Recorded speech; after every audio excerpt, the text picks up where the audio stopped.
সেদিন ঈশানদের বইয়ে মলাট দেওয়া দেখে আমারও না আমার ছোটবেলার দিনগুলো মনে পড়ে গেল। যখন আমরাও স্কুলে পড়তাম, আর স্কুল থেকে যখন নতুন বই দিত, তখন ওই বইগুলো নিয়ে এসে ১ম এ তো ওই নতুন বইয়ের গন্ধ ছিল ভীষণ মিষ্টি। এত ভালো লাগতো, আর কতবার যে দিনে ওই বইগুলো নাকে নিয়ে গন্ধ শুঁকতাম তার কোনো হিসেব নেই। আর তারপর বাড়িতে এসে বাবাকে বলতাম স্টিকার, মলাট এগুলো এনে দিতে। কখনো, কখনো পুরোনো ক্যালেন্ডার দিয়েও জানো তো আমরা মলাট দিয়েছি। তোমরা কি দিয়েছো? দিয়ে থাকলে জানিও।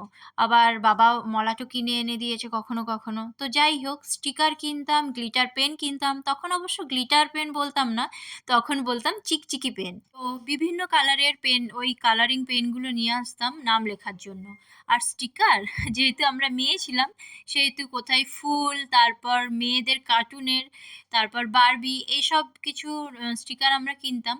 আর সবথেকে প্রিয় যে বইটা লাগতো, পড়তে যে বইটা সবথেকে ভালো লাগতো, সেই বইয়ে কিন্তু সবথেকে সুন্দর স্টিকারটা লাগাতাম।